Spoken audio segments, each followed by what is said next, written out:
자, 반갑습니다, 여러분. 수학쌤이에요. 요번에 좀 수업을 못하게 돼서 이렇게 온라인으로 여러분께 인사드리게 됐습니다. 우리 마지막에 이 통계적 추정, 이 한 단원 남겨놓고 이렇게 되는 바람에, 요 마지막 단원을, 요 온라인 수업으로 좀 대체를 할게요. 영상 잘 보시고, 문제도 한번 꼭 풀어보셔야 되겠고, 그 다음에 모르겠는 거는 쌤한테 개인적으로 톡이든 문자든 보내서 질문할 수 있도록 하면 좋겠습니다. 그럼 쌤이 최대한 빠르게 답변을 해드리도록 하겠습니다. 자, 그러면 본격적으로 우리 통계적 추정에 대해서 들어가 보죠. 통계적 추정 크게 두 단원으로 되어 있습니다. 모집단과 표본 이렇게 되어 있는 거와 그 다음에 모평균의 추정이라고 되어 있어요. 그래서 첫 번째 나오는 모집단과 표본은 실제로 우리 두 번째 모평균의 추정을 하기 위해서 연습을 하는 과정이고요. 그리고 모평균의 추정에서는 이제 앞에서 배웠던 내용을 이용을 해서 추정, 진짜 말 그대로 통계 자료를 통해서 전체 상황이 어떻게 되는지 이런 거를 확인해 보는 거를 우리가 알아보도록 하겠습니다. 자, 그러면은 한 장 넘겨서 본문으로 들어가 보죠. 자, 페이지 269쪽이다, 그쵸? 자, 모집단과 표본이라고 하는 게 있습니다. 자, 이거부터 보도록 하겠습니다. 자, 모집단과 표본. 자, 1번 모집단과 표본. 우리나라에서는 국민 전체를 대상으로 하는 인구조사를 정기적으로 실시하고 있습니다. 근데 사실 이런 조사를 하게 되면 전 국민을 대상으로 뭔가를 한다 라고 하면 시간이 어떻게 돼요? 많이 걸리고 비용도 많이 들 거예요. 자, 어쨌든 간에 이런 식으로 조사의 대상이 되는 자료 전체를 빠짐없이 조사하는 방법을 우리는 전수조사다 이렇게 이야기를 합니다. 근데 이 전수조사를 하기 위해서는 방금 이야기했던 것처럼 많은 노력과 비용, 긴 시간이 소요되는 경우가 많습니다. 자, 하지만 우리가 이렇게 전수조사를 하지 않고 일부분만 조사를 하는 방법도 있어요.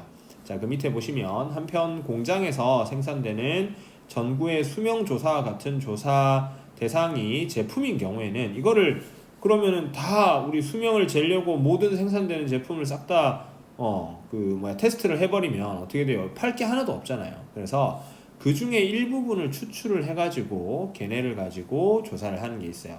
자, 그래서 대상의 일부를 조사하고 이를 이용하여 전체의 분포 상태나 특징을 추정하는 방법이 있습니다. 이것을 우리는 표본 조사다 이렇게 이야기를 할 거예요. 지금 요게 사진이 조금 이상하게 찍혀서 많이 흐린데 여러분 책을 참고해서 좀 보면서 같이 보도록 합시다. 자, 그런데 자, 표본 조사를 통하여 모집단의 성질을 추측하는 과정을 바로 통계적 추정이라고 할 거예요. 그래서 이게 바로 이제 두 번째 단원에서 우리가 배우게 될 거고, 첫 번째 단원은 통계적 추정을 하기 위해서 이 모집단과 그러니까 전체 전수조사한 그 집단과 그리고 표본조사한 집단 간의 상황을 좀 살펴보려고 합니다. 자, 그래서 표본조사에서 조사 대상이 되는 집단 전체를 우리가 모집단, 선생님 방금 이야기했었죠. 전체 다를 모집단이라고 이야기를 하고, 모집단에서 조사를 하기 위해 뽑은 일부분을 표본이라고 이야기를 합니다. 이거 쉽게 이야기하면 뭐냐면 전교 학생을 모집단이라고 보면 여러분이 속해 있는 반 하나하나를 표본이다 이런 개념으로 우리가 좀 살펴볼 수가 있다라는 거죠. 그래서 표본에 포함되어 있는 자료의 개수, 여러분 반의 인원수 이런 것들을 표본의 크기 이렇게 이야기를 할 거예요. 자, 그래서 지금 우리가 이제 여기 3단원 통계에는 새로운 용어들이 많이 등장을 합니다. 이 용어를 먼저 여러분이 확실하게 정리를 하셔야 되겠어요. 맨 처음에 전수조사, 표본조사 이런 거에 대해서 배웠습니다. 전수조사는 말 그대로 그 조사의 대상이 되는 집단 전체를 다 조사하는 것이고, 표본조사는 전체를 다 조사할 수 없으니까 그 중에 일부분만 데리고 조사를 하는 것이고, 우리는 이런 표본조사를 통해서 모집단, 전체 집단이 어떤 상황에 놓여져 있다라고 하는 것을 추정하는 걸 통계적 추정이라고 이야기하고, 그 다음에 조사 대상이 되는 전체를 모집단, 그리고 모집단에서 일부 뽑아낸 거를 표본, 그 다음에 표본의 개수를 표본의 크기 이렇게 이야기한다라고 하는 거. 자, 그러면 다음 장으로 또 넘어가 보도록 합시다. 자, 그러면은 우리가 이 표본을 조사하는 방법이 여러 가지가 있어요. 근데 임의 추출이라고 하는 이 방법을 일단 기본적으로 활용을 합니다. 자, 임의 추출이라고 하는 것은 우리가 진짜 말 그대로 어떤 특정한 의도를 가지지 않고 마음대로 랜덤하게 뽑아낸다라고 하는 거예요. 그래서 여기 보시면 밑에 모집단의 특성이 잘 반영되도록 하기 위해서는 추출되는 표본이 모집단의 특정 부분에 편중되지 않아야 하므로 모집단의 각 원소가 표본으로 추출될 확률이 모두 같도록 해야 합니다. 이와 같은 표본의 추출 방법을 뭐라고 한다? 임의 추출이라고 한다. 이렇게 이야기했죠. 여기에서 중요한 게 편중되지 않도록, 그러니까는 내가 특정한 목적이나 어떤 의도를 가지고 이 표본 추출을 하면 안 된다겠다는 거야. 그래서 마음대로 막 그냥 아무렇게나 뽑아낸다는 거지. 그렇게 해서 추출하는 것을 우리가 뭐라고 한다? 임의 추출. 그리고 특별한 말이 없으면 임의 추출을 해요. 자, 그런데 그러면은 요 임의 추출에 대한 거가 크게 또 두 가지가 있습니다. 여기 보시면은 한번 추출한 원소를 다시 되돌려 놓고 다음 원소를 추출하는 방법을 우리는 복원 추출이라고 이야기할 거예요. 그러니까 원래 상태로 되돌린다는 거지. 뽑아놓고 뭐 예를 들어 상자에 공이 들어있는데 공을 뽑아요. 그래서 그 뽑은 공의 결과를 보고 다시 상자에 공을 집어넣는 거야. 그러면 원래 상태로 되돌아가겠죠. 이걸 이제 복원 추출.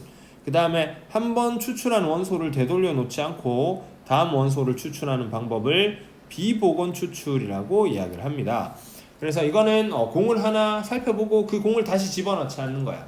버리는 거죠. 그렇죠? 버리고 다른 공을 뽑는 겁니다. 자, 이때 모집단의 크기가 충분히 큰 경우에는 비복원 추출도 복원 추출로 볼 수가 있습니다. 이렇게 이야기하고 있어요. 자, 그 이유는 복원 추출은 추가된 자료를 매번 되돌려 놓고 다시 추출하는 것이기 때문에 독립 시행이 되고, 그 다음에 비복원 추출은 원래는 이게 자료의 크기가 작다면은 모집단의 크기가 작다면 이 복원 추출과 비복원 추출에 분명히 차이점이 생깁니다. 예를 들어서 공이 뭐 3개밖에 없어요. 거기에서 하나를 뽑았어. 버려 걔를. 그럼 이제 공이 2개 남잖아. 그러면은 어떻게 돼요? 우리 상황이 좀 달라지죠. 하지만은 공이 한 100만 개쯤 있습니다. 이 중에 하나를 뽑았어요. 이거를 다시 집어넣나 버리나 어떻게 했어요? 다른 거를 뽑을 확률이 비슷하겠죠. 그렇죠? 그래서 이게 자료의 크기, 모집단의 크기가 충분히 크면은 우리가 복원 추출이랑 비복원 추출을 크게 나눠서 생각하지는 않습니다. 근데 뭐 고등학교에서 보통 보는 문제들은 대체로 다 복원 추출이 나오니까 크게 걱정할 필요는 없다. 자, 그래서 이거 잠깐 다시 조금 앞으로 돌아가서 자, 바이블 포인트 보면은 모집단과 표본 해가지고 여기 여러 가지 이런 용어들이 등장을 합니다. 이 용어들 확실하게 좀 이해를 하셔야 되겠어요. 되게 중요합니다. 그렇죠? 그래서 이거를 한번 꼭 읽어보시고 머릿속에 박아놓자. 이 용어는 계속 이야기를 할 거니까. 자, 그러면은 우리는 이런 표본을 가지고 표본을 뽑아요. 그 표본들의 평균에 대해서 그거를 다시 어떻게 한다? 평균 분산 이런 걸 구해보겠다라고 하는 거예요. 근데 여러분 이게 말이 좀 헷갈려서 여러분 요거를 어떻게 생각을 하면 좋냐면요. 자, 표본 평균을 우리가 뭐라고 생각을 하면 좋으냐면 반평균이라고 여러분이 생각을 해주면 좋아요. 반평균. 자, 반평균의 평균과 분산에 대해서 좀 살펴보자 이런 말인 거예요. 자, 무슨 소리냐? 자, 책을 한번 읽어보죠. 모집단의 어떤 특성을 나타내는 확률 변수의 확률 분포를 모집단의 확률 분포라고 하는데, 우리 이거 뭐 우리 앞에서 배웠던 뭐 이항 분포라든지 정규 분포라든지 뭐 이런 애들, 뭐 그다음에 이산 확률 분포, 연속 확률 분포 이런 게 있습니다. 자, 모집단의 확률 분포에서 평균, 분산, 표준 편차를 각각 모평균, 모분산, 모표준 편차 이렇게 이야기를 합니다. 그걸 기호로는 평균은 M, 그 다음에 표준 편차를 시그마로 나타내거든요. 그리고 이 시그마의 제곱을 분산이라고 이렇게 표현을 합니다. 자, 근데 한편 어떤 모집단에서 크기가 n인 표본 x1에서 xn, 이게 뭐 예를 들어서 뭐 2학년 일반 학생들 1번부터 뭐 20번까지 뭐 이렇게 뽑은 거예요. 그쵸? 그래서 x1 뭐 1번 학생, x2 2번 학생 이런 점수를 뽑았습니다. 그래서 이미 추출했을 때 이들의 평균과 분산과 표준 편차를 각각 표본 평균, 표본 분산, 표본 표준 편차다 이렇게 이야기를 해요. 그래서 여기에서 이제 x바 뭐 s의 제곱 s 이런 식으로 쓰는데, 특히 여기에서 좀 중요한 거는 여러분 요거 요 x바 이거 우리가 앞으로 많이 쓸 거예요. 무슨 소리냐면 반평균을 가지고 이야기를 하겠다는 거야. 아까 표본 평균을 쌤이 뭐라 그랬다? 반평균이라고 이야기했잖아요. 여러분 좀 이해하기 쉬우라고 쌤이 비유를 드는 거예요. 그러니까는 말 그대로 어떤 표본을 뽑아. 그래서 걔네들의 평균을 내는 거야. 그거를 우리가 표본 평균이라고 이야기하고 기호로는 뭐라고? x바라고 쓴다. x바가 그래서 뭐라고요? 표본 평균이다 이 말이에요. 그렇죠? 자, 그 다음에 그 표본들끼리 그러니까 한 반이 있으면 그 반 애들끼리 그 안에서 분산과 표준 편차 이런 게 등장하겠죠. 자, 그게 바로 S 제곱하고 S다 이제 이런 식으로 나타냅니다. 그래서 우리 여기 보시면은 아래쪽에 표본 평균 구하는 거 보면은 X 반은 다음처럼 이렇게 구하고 있어요. 근데 이게 별게 아닌 게 지금 여기 보시면은 x1, x2 해서 xn까지 얘네들을 싹 다 어떻게 더해요. 이게 반 각각 학생들의 점수를 다 더한 거야. 그 다음에 걔를 어떻게 n으로 이렇게 나눠주고 있죠. n분의 1. 그치? 그러면 이게 반평균을 구하는 거예요. 그쵸? 뒤에 여기 시그마 표현은 뭐 시그마 배운 친구들은 보셔도 되고 아니면 뭐 몰라도 돼요. 일단은. 그래서 반평균을 이렇게 구하고 그 다음에 그 반 안에서의 뭐 표준 편차나 분산 뭐 이런 걸 이야기하는데 여기 보시면은 분산 구하는 방법이 x1에서 x바 이거 뭐예요? 내 점수에서 반평균을 빼는 거야. 그거 제곱 편차의 제곱이다. 그쵸? 그래서 편차를 제곱해서 쭉 더하고 있습니다. 근데 그렇게 해서 그걸 원래 n으로 나눠야 되는데 n-1분의 1 요거 이상한 걸로 좀 나누고 있다. 그쵸? 원래 도수 n으로 나누지 않고 n-1분의 1 이렇게 나누고 있어요. 그래서 이제 이게 왜 그렇게 되는지는 책 뒤에 보면 설명이 되어 있기 때문에 그건 여러분이 한번 읽어보시면 되는데 뭐 크게 중요하진 않습니다. 이거 우리 잘 안 써요. 그래서 그냥 이런 게 있다. 표본 안에서 자기네들끼리의 표본 분산과 표본 표준 편차 뭐 이런 게 있다라고 하는 거. 그 다음에 표준 편차는 분산에다가 루트 씌우면 되니까 이렇게 표현을 하고 있습니다. 그렇죠? 자, 이게 표본 평균의 평균과 뭐 분산이다 뭐 이런 이야기인데, 자, 지금 우리는 아직 표본 평균의 평균에 대해서는 이야기 안 했어요. 자, 그럼 이제 이런 식으로 구하게 되면 이제 그 다음에 뭐를 할 거냐? 자, 뭐 뒤에 이제 설명인데 뭐 표본 분산은 모분산과 달리 편차의 제곱의 합을 n-1로 나눈 것으로 정하는데 이것은 표본 분산과 모분산의 차이를 줄이기 위해서입니다. 뭐 이 부분에 대해서는 뒤에서 다시 이야기하겠습니다. 그래서 페이지 289쪽을 참고하라고 합니다. 그래서 여러분은 이거 한번 읽어보시면 돼요. 사실 이게 뭐 되게 중요하진 않습니다. 자, 어쨌든 간에 그러면은 이런 반평균들을 가지고 다시 그거를 x를 새로운 확률 변수로 보고 x바, x가 아니고 x바를 새로운 확률 변수로 보고 이거를 가지고 어떻게 한다? 평균 분산 표준 편차를 한번 생각을 해보자 라는 거야. 그러니까 뭐냐면 반평균들끼리의 평균, 반평균들끼리의 분산, 반평균들끼리의 표준 편차를 이야기를 한번 해보자 이런 말이에요. 그래서 책에서는 우리가 이거를 직접 뭐 표본 추출을 하고 하는 예로 좀 이야기를 하고 있어요. 보시면은 주머니에 이렇게 0, 2, 4, 6이 들어있는 이런 주머니를 먼저 가지고 옵니다. 그러면은 여기에서 이제 하나를 카드를 한 장 뽑았을 때 나온 숫자를 확률 변수 x로 하면은 x가 될 수 있는 게 0, 2, 4, 6 이렇게 되겠다. 그쵸? 그 다음에 각각의 확률 변수가 나올 수 있는 확률은 4분의 1, 4분의 1, 4분의 1, 4분의 1 이렇게 같아요. 그쵸? 자, 그래서 얘네의 이걸 우리가 모집단으로 보고 얘네의 평균과 분산을 구해보면은 우리 뭐 평균 구하는 거 어떻게 하는 줄 알죠? 확률에다가 어떻게 해요? 확률 변수를 곱해서 싹 더합니다. 그 다음에 표준 편차는 그 확률 변수 제곱에다 확률을 곱해서 더한 다음에 평균의 제곱을 이렇게 빼주죠. 자, 그렇게 되면은 평균이 3이고 표준 편차가 모표준 분산이 5다라고 하는 거를 우리가 구할 수가 있습니다. 자, 그래서 모평균과 모분산 그리고 모표준 편차를 각각을 구했습니다. 자, 그러고 나서 이제 뭐를 하냐면 크기가 2인 표본을 보곤 추출할 거예요.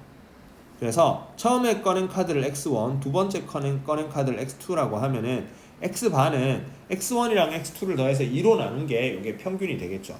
자, 그러면 이게 이제 어떻게 되냐면 여기 표를 보시면 x1이 될 수 있는 게 0, 2, 4, 6, x2가 될 수 있는 것도 0, 2, 4, 6이에요. 왜냐면은 하나 뽑아서 확인하고 다시 집어넣는단 말이야. 그러면은 어떻게 되죠?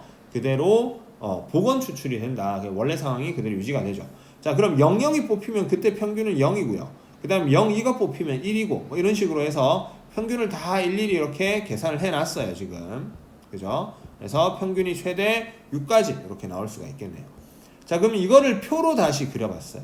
여기 보시면 x바 세로 해서 이 x바라고 하는 게 그러면 가질 수 있는 값이 아까 방금 표에서 봤던 것처럼 0부터 6까지 이렇게 쭉 가질 수 있잖아. 그래서 이거를 0부터 6까지 이렇게 쭉 가지는 걸로 해서 표현을 했습니다. 자, 그러면은 확률이 어떻게 되는지 살펴보면은 16분의 1, 16분의 2, 16분의 3, 16분의 4, 16분의 3, 16분의 2, 16분의 1 이런 식으로 돼요. 그쵸? 자, 무슨 소리냐? 여러분 잘 봐. 여기 지금 다시 표로 와 보면은 0이 되는 거는 00을 뽑아야지 0이 되죠. 그러면은 총 이 16가지 경우 중에 이 하나의 경우밖에 없어요. 그쵸? 자, 그래서 이 하나의 경우밖에 없는데 근데 1이 되려면 평균이 1이 되려면 2, 0이나 0, 2 이렇게 뽑히면 되죠. 그래서 이런 경우가 있고 그다음 평균이 2가 되려면은 4, 0이나 0, 4 아니면은 뭐 2, 2 이렇게 되는 거. 그쵸? 그 다음에 평균이 3이 되려면 6, 0도 있고 4, 2도 있고 2, 4도 있고 뭐 0, 6도 있고 자 이런 식으로 해서 평균이 각각 얼마 될 수 있는 이런 경우들의 개수가 하나, 두 개, 세 개, 네 개, 세 개, 두 개, 한 개 이렇게 되니까는 전체 경우 16가지 중에 지금처럼 이렇게 확률이 등장한다라는 걸 우리가 확인을 해볼 수가 있어요. 그럼 이런 거에 새로운 지금 x바라고 하는 새로운 확률 변수가 0, 1, 2, 3, 4, 5, 6이 되는데 이거의 평균을 구해보면은 3이 되는 거 보이죠? 근데 잠깐 잘 봐요. 우리가 아까 그냥 하나씩만 뽑았을 때 평균이 얼마였죠? 3이었단 말이야 여기 그치? 근데 두 개씩 뽑은 거를 평균을 내서 그거를 다시 평균을 냈더니 그대로 얼마가 돼요? 3이 되죠. 그쵸? 자, 이게 뭐를 뜻하는 거냐면 이런 거예요. 우리 왜 전교생에 만약에 뭐 중간고사를 쳤을 때 수학 그 점수 평균을 냈다고 생각을 해 봅시다. 근데 그거랑 반평균들을 가지고 다시 평균을 냈을 때 전교 평균이랑 서로 어떻게 했어요? 당연히 똑같겠죠. 왜냐면은 반평균들을 가지고 다시 평균을 냈으니까 그 반평균 안에는 각각 개인들이 다 들어있는 거잖아. 그치? 쌤 말 이해되시겠어요? 그렇게 해가지고 평균을 내보면은 반평균의 평균이나 이게 바로 아까 그 표본 평균의 평균이다 이 말인 거예요. 그래서 반평균의 평균이나 그 개개인들 간의 평균이나 서로 같다. 그래서 우리가 모집단의 평균하고요 표본 평균의 평균하고는 같다라고 하는 거를 알 수가 있어요. 자, 근데 분산은 좀 한번 보죠. 분산을 계산해 보면 2분의 5가 돼요. 자, 근데 아까 우리 구했던 분산은 얼마였죠? 여기 5였습니다. 그렇죠? 분산이 줄어들죠. 자, 이게 왜 이렇게 될까? 생각을 해보면 이런 거야. 여러분 지금 뭐 우리가 여기 옆에 그래프를 이렇게 보셔서도 알 수 있겠습니다만 평균이 3인데 3에 어떻게 돼요? 많이 몰려있죠. 그러면 흩어져 있는 정도가 어떻게 되겠습니까? 줄어든단 말이야. 근데 아까 우리 여기 그래프를 봐봐요. 3을 기준으로 해서 좌우에 동등하게 ht어져 있단 말이야. 그러니까 얘는 어떻게 되겠습니까? 흩어진 정도가 더 크다라고 우리가 이야기를 할 수가 있다는 거지. 이해되시겠죠? 자, 그래서 이렇게 되고 아니면 이렇게 봐도 돼요. 여러분 개개인들 간의 점수의 흩어짐 정도 분산을 생각을 해보면 우리 왜 중간고사 이런 거 치면은 되게 잘 치는 친구들은 뭐 100점 많이 있단 말이야. 그치? 근데 또 좀 공부를 아는 친구들은 어떻게 돼요? 점수가 많이 낮아서 뭐 20점, 뭐 10점 뭐 이렇게 되는 친구들도 있어요. 그렇게 되면은 그 평균에 대해서 흩어진 정도가 어떻게 되겠습니까? 굉장히 크게 나온단 말이야. 자, 그런데 반평균 여러분 한번 확인해 보세요. 반평균은 잘 보시면 원래 학교 평균에서 크게 차이가 안 나요. 반평균 10점, 20점 차이 나는 반 거의 없습니다. 대체로 뭐 학교 평균이 42점이었으면 반평균은 뭐 41점 얼마, 뭐 43점 얼마, 뭐 많이 차이 나봤자 한 5점 정도? 5 정도 잘 차이 안 나죠. 그렇죠? 그래서 그 정도밖에 차이가 안 나. 그러면은 그 점수들, 그러니까 반평균들이 다시 흩어져 있는 정도는 어떻게 되겠습니까? 좀 작아질 거야. 원래 개개인들이 흩어져 있는 것보다. 그쵸? 자, 그래서 우리가 얘네들이 이제 어떻게 되느냐, 뭐 이런 거에 대한 이야기를 진행하기 위해서 쌤이 이렇게 장황하게 지금 설명을 하고 있습니다. 그래서 밑에는 이제 책에 보시면은 이런 말을 하고 있어요.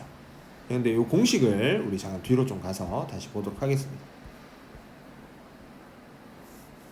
자, 그래서 여기 보시면 바이블 포인트 해가지고, 자, 우선 표본 평균의 평균은 모집단의 평균과 같습니다.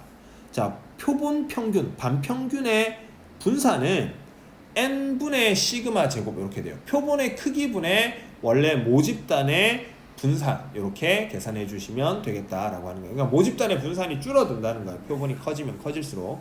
자, 그 다음에 우리 시그마 x바 뭐 표본 평균의 표준 편차, 얘는 뭐 그냥 v x바의 루트 씌우면 되니까는 뭐 별거 없어요. 그렇죠? 자, 그 다음에 우리가 쌤이 여기 위에 지금 또 좀 이야기하는 게 있는데, 모집단의 분포가 일자로 이렇게 돼 있어요. 그러니까 뭐냐면 얘가 정규 분포가 아니더라도 만약에 얘의 표본이 크기가 2인 그런 애를 가지고 추출해서 여기 이제 표본의 크기가 2다 이 말이야. 왜냐면 x1, x2도 해서 2로 나눴으니까. 그러면 이게 확률이 어떻게 되냐면 지금처럼 이렇게 위아래로 딱 꺾인 이런 모양이 나오고, 그 표본의 크기가 만약에 3이 되잖아요. 그럼 모양이 좀 더 이렇게 나와요. 부드러운 곡선의 모양으로. 그럼 이게 뭡니까 여러분들 봤었던, 그쵸, 그 종 모양의 좌우 대칭인 모양이 되죠. 자, 그래서 표본의 크기가 커지면 표본 평균 x바의 분포는 정규 분포에 가까워집니다. 원래 x 자체가, 그러니까 원래 모집단이 흩어져 있는 정도가 정규 분포가 아니더라 할지라도 표본의 크기를 키우면 키울수록 그 표본 평균들의 흩어짐 정도는 정규 분포를 나타낼 수밖에 없다라고 하는 거. 뭐 이것도 여러분 알아두시면 좋은 성질이 되겠습니다. 자, 그래서 일반적으로 n의 값이 30 이상이면 충분히 큰 것으로 봅니다. 표본의 크기가 30개 이상이면 충분히 큰 걸로 보고 우리가 계산할 수가 있겠습니다. 자, 그 다음에 뭐 개념 확장하기 해서 뭐 이런 거는 한번 여러분 읽어보시면 돼요. 아까 그 쌤이 이야기했던 반평균의 평균은 정규 평균이 왜 되는지 뭐 이런 거에 대한 설명, 그런 게 있고, 그 다음에 뭐 분산, 표준 편차는 또 어떻게 되냐, 그런 거에 대한 설명이 되겠어요. 자, 그래서 우리 여기 한 장 넘겨서 개념 콕콕 한번 봅시다. 이 몇 쪽이죠? 277쪽, 그쵸? 자, 요거를 한번 보도록 합시다. 자, 확률 변수 x가 정규 분포를 따릅니다. 자, 그때 평균이 얼마? 60, 표준 편차는 10을 따르는 모집단에서 크기가 얼마? 크기가 20인 표본을 이미 추출할 때 표본 평균 x바에 이거에 다시 평균을 구하고 분산을 구해라 이렇게 이야기하고 있어. 자, 그러면 얘는 어떻게 되냐면 2에 뭐를 구해라? x바를 구해라 이 말이 되는 거예요. 그럼 2의 x바는 원래 모집단의 평균과 같아야 되니까 얼마다? 60이다. 우리가 이렇게 구할 수가 있겠고, 그 다음에 표본 평균의 분산, 반평균의 분산 얘를 구해보면은 표본의 크기가 얼마였죠? 20이었으니까 20분의 vx 원래 모집단의 분산. 그럼 20분의 여기 모집단의 분산이 10의 제곱 얼마? 100이다. 이렇게 되니까는 얼마? 5다. 이렇게 되는 걸 우리가 확인을 해볼 수가 있겠습니다.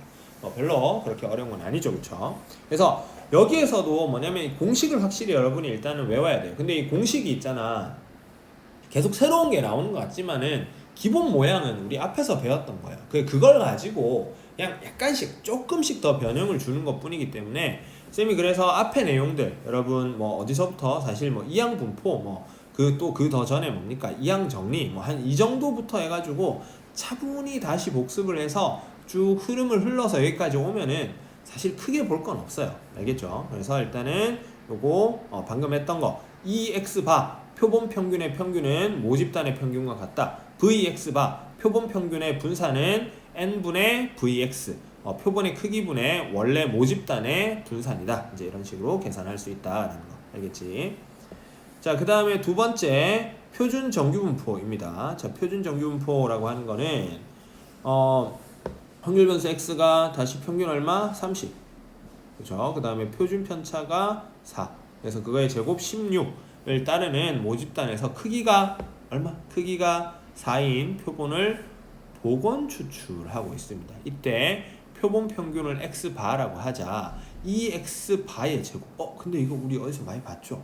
v x바를 구할 때 이 x바의 제곱 빼기 이 x바의 전체 제곱이다. 여기에서 우리가 지금 얼마? 여기 이 x바의 전체 제곱을 이항을 하면은, 그러면은 우리가 구하고자 하는 이 x바의 제곱은 v x바 플러스 이 x바의 전체 얼마? 제곱이다. 이런 식으로 계산이 될 거예요.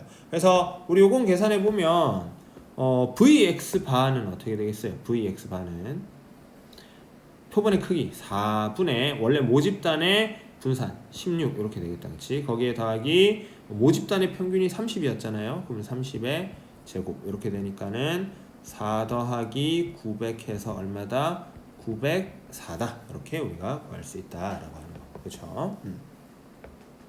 자, 그 다음에 3번 한번 가보도록 하겠습니다.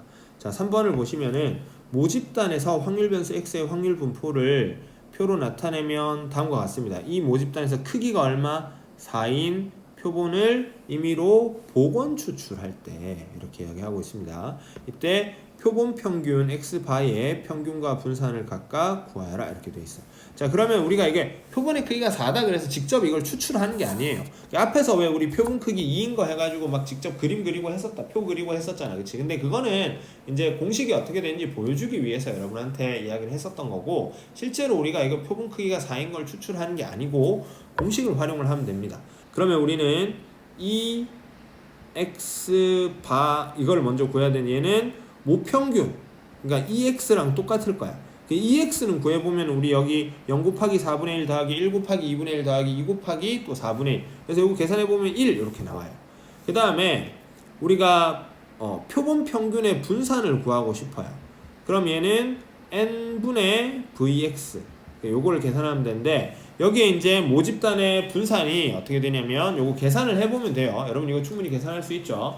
그래서 모집단의 분산은 2분의 1이 됩니다. 그래서 2분의 1을 뭘로? 4로 이렇게 나눠주면 되겠다. 그래서 얼마다?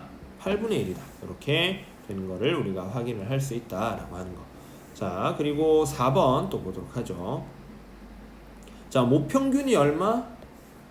120. 그 다음에 모표준 편차가 26인 집단에서 표본의 크기가 n인 표본을 이미 추출을 하고 있습니다.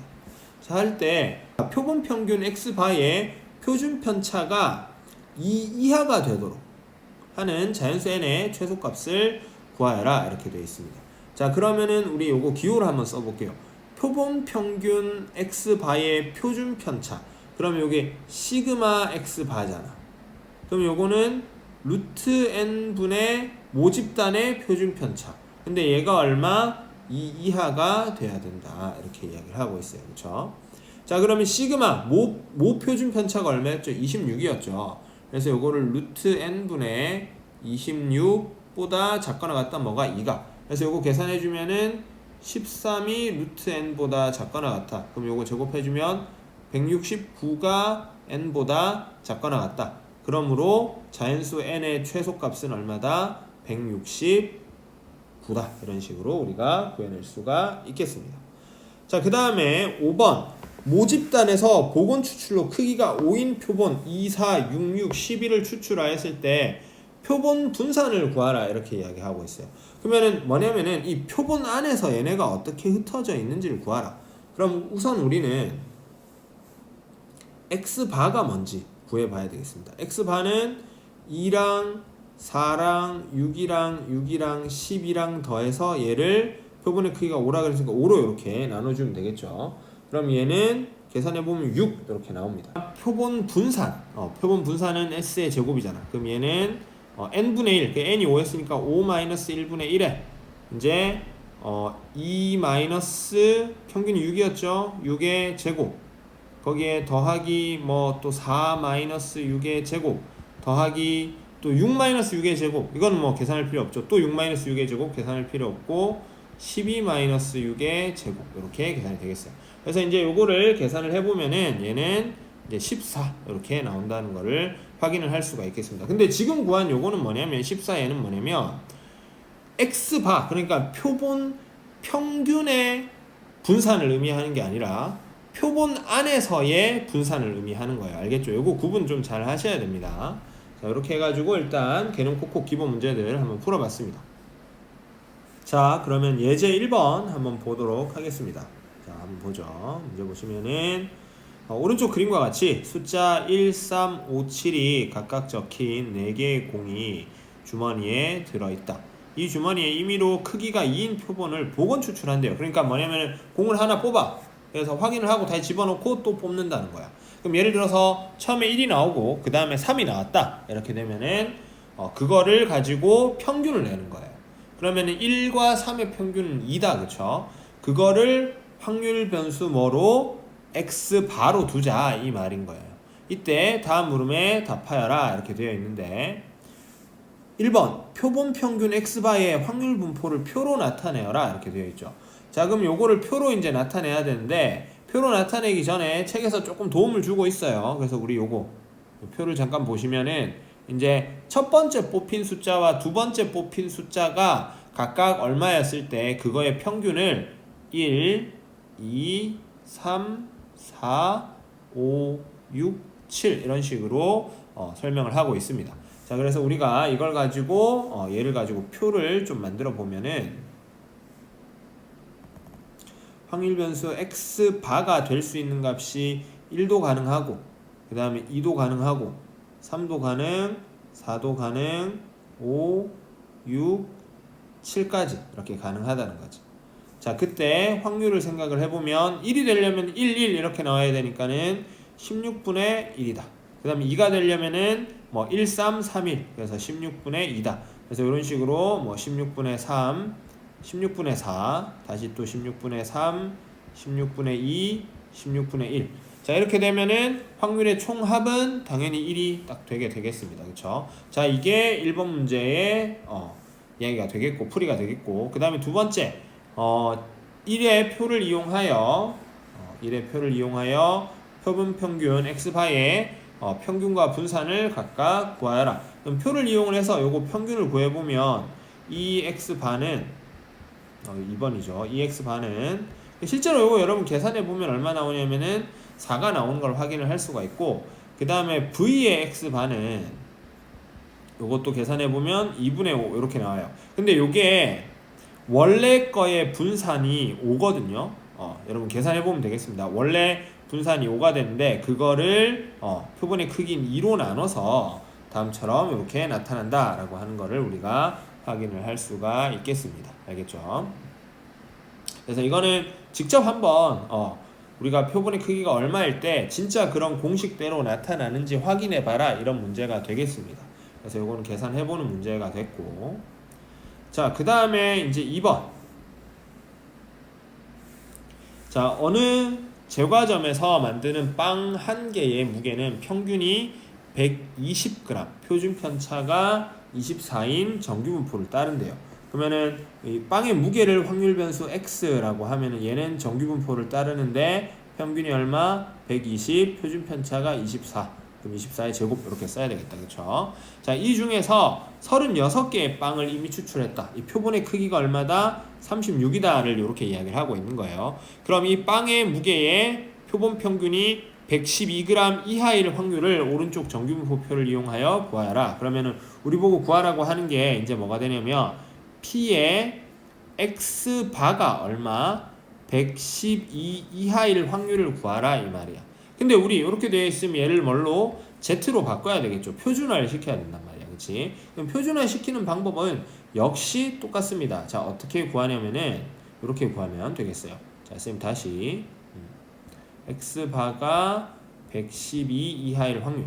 그러면 요거는 X바에서 얼마? 평균을 빼요. 근데 평균은 원래 표본 평균의 평균을 계산해야 되는데 그게 뭐랑 똑같겠어요? 모집단의 평균과 같을 것이다. 그래서 120을 그냥 빼면 되겠습니다. 자, 120. 그 다음에 걔를 표준 편차로 나눠주는데 이때 표준 편차가 바뀌는 거죠. 표준 편차가 표본 평균의 표준 편차가 되니까는 루트 n분의 시그마 이렇게 돼야 되겠어요. 그러면은 루트 n 루트 36분의 시그마. 근데 시그마가 우리가 모 표준 편차가 얼마였죠? 24였죠. 그래서 루트 n분의 24 이렇게 되고 얘도 똑같이 112에서 120을 빼고 그거를 루트 36분의 얼마 24로 이렇게 나눠준다 라는 걸 볼 수가 있겠습니다. 자, 그럼 얘를 계산해 보면 앞에 있는 애는 뭐가 되겠죠? Z 이렇게 될 것이고 이제 뒤에 있는 애는 계산을 해보면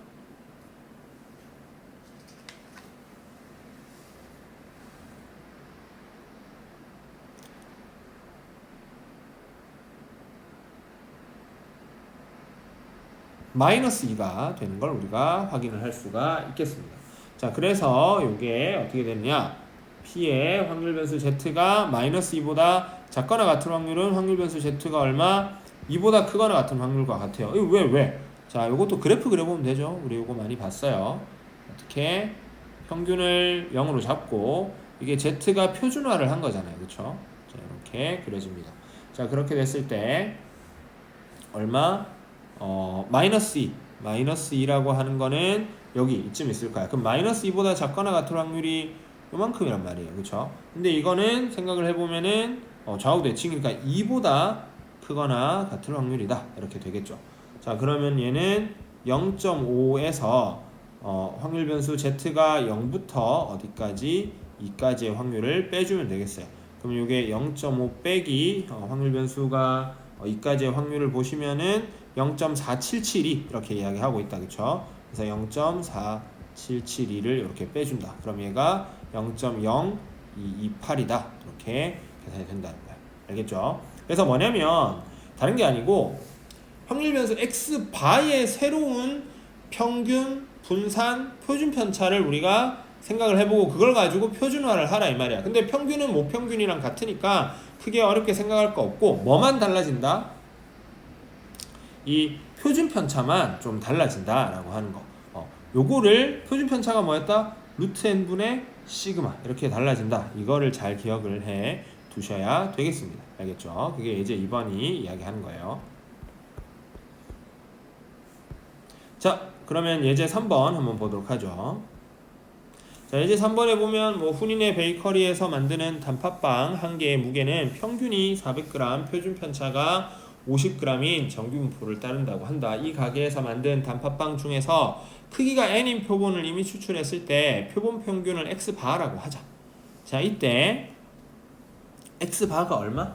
390 이상일 확률이 0.88 이상을 만족시키는 자연수 n의 최소값을 오른쪽 정규분포를 이용해서 구하라고 하고 있어요. 자, 그러면 우리가 이게 또 상황을 살펴보시면은 자, 우선 모집단에 대한 정보를 한번 확인해 봅시다.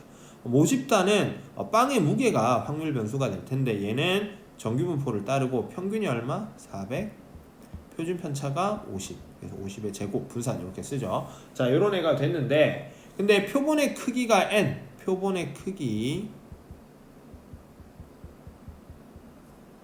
n 이렇게 되어 있고 이것이 새로운 확률 변수를 이야기를 하면은 확률 변수 x바도 역시 정규분포를 따라요. 근데 얘는 평균이 여전히 400 될 거고 표준 편차가 루트 n분의 시그마. 그래서 표본의 크기가 n이라 그랬으니까 루트 n분의 시그마 하는데 그걸 제곱해서 여기 분산을 써줘야 되니까 n분의 50의 제곱이다. 이렇게 좀 쓸 수가 있겠어요. 이해되죠? 자, 이렇게 됐을 때 이 x바를 가지고 우리가 이야기를 하는 거야. 자, 근데 지금 잘 보시면 확률 변수 x바가 390 이상일 확률이 0.88 이렇게 되어 있잖아요. 0.88. 그쵸? 자, 그러면은 우리가 이거를 이렇게 쓰자. 자, p x바가 390 이상일 확률. 근데 요거를 p의 뭘로? z로 이렇게 데리고 가자는 거야.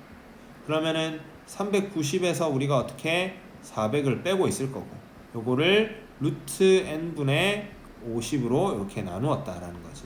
그래서 이렇게 한 값이 얼마? 0.88 이상이 돼야 되겠어요. 그쵸? 자, 이렇게 되려면은 우리가 이거 좀 표를 생각을 해봐야 되는데 지금 보시면은 390에서 400을 뺐단 말이에요. 그러면 얘가 음수 나오겠죠. 그래서 요거 조금만 더 정리를 해보면 P가 마이너스 5 루트 n 뭐 이런 식으로 되겠어요. 그래서 0.88. 자, 그러면은 Z가 마이너스 5분의 루트 n보다 크거나 같을 확률이 0.88보다 커야 된다 이렇게 되어 있으니까 이 상황이 어떻게 되냐면 이거 옆에 있는 표를 그래프를 보고 좀 생각을 합시다.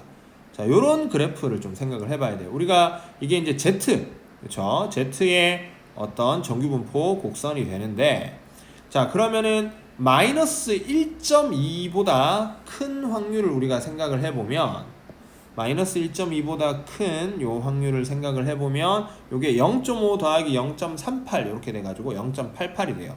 그러면은 마이너스 5분의 n이라고 하는 요 녀석이 마이너스 5분의 n이라고 하는 요 녀석이 마이너스 1.2보다 더 작으면 어떻게 되겠어요? 그러면은 그때 확률은 지금 쌤이 녹색으로 이렇게 덧칠하고 있는 요만큼이 되고 얘는 0.88보다 당연히 더 커지겠죠. 그쵸? 그래서 이거를 우리가 이제 이런 식으로 식을 쓸 수 있는 거야. 마이너스 5분의 루트 n이라고 하는 애가 얼마? 마이너스 1.2보다 작거나 같아지면 된다. 그럼 이제 이거 계산하면은 루트 n이 크거나 같다 얼마? 6보다. 그래서 n은 36보다 크거나 같다. 그러면 n의 최소값은 36이다. 우리가 이런 식으로 구할 수가 있겠죠. 그렇죠? 그래서 얘도 표준화를 하는 거야. Z 만드는 거. 그래서 그 Z 만들 때 여러분이 중요하게 생각해야 되는 게 이 루트 n분의 시그마 이렇게 되어 있는 요 부분, 요거를 우리가 얼마나 잘 찾아내느냐, 이게 관건이 되겠어요.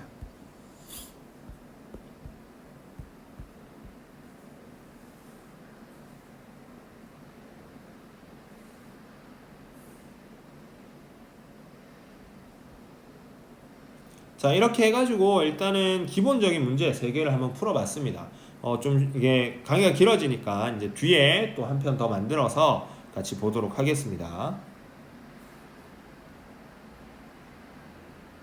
자, 이렇게 해서 기본적인 문제 3개를 좀 풀어봤어요. 이제 뒤에 남은 거는 모평균의 추정이라고 하는 거예요. 근데 지금 우리가 지금 살펴본 게 뭐냐면 아직 추정한 게 아니야. 모평균이 어떻게 되는지 다 알고 있잖아. 다 가르쳐주고 있잖아.